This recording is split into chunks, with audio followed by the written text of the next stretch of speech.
So বন্ধুরা মিলে কিন্তু চলে গেছিলাম দীঘাতে। আর দীঘায় গেলে কিন্তু ওয়াটার অ্যাক্টিভিটি আমার করতেই হবে। সো ওয়াটার অ্যাক্টিভিটি করার জন্য চলে গেছিলাম এই দাদার দোকানে। দাদা কিন্তু এখানে চার্ট লিস্ট দেখিয়ে দিয়েছে। দাদা কিন্তু দাম-টাম বাড়িয়ে বলবে। বার্গেনিং করার দায়িত্ব তোমার। এখানে দিয়ে দিল হচ্ছে আমাদের লাইফ জ্যাকেট।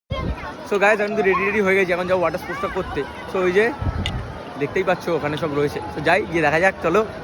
ফান হবে, ফান। আর বোটে ওঠার সাথে সাথে কিন্তু বোট আমাদের ছেড়ে দিল। আর এইটা আমার বন্ধু চন্দন, এর রিঅ্যাকশনটা একবার জাস্ট তোমরা শোনো।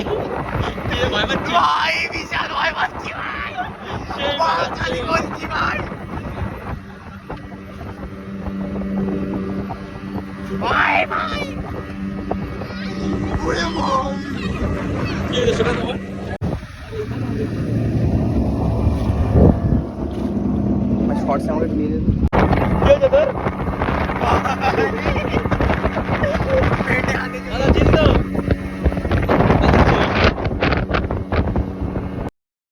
এই রাইডটা মোটামুটি কিন্তু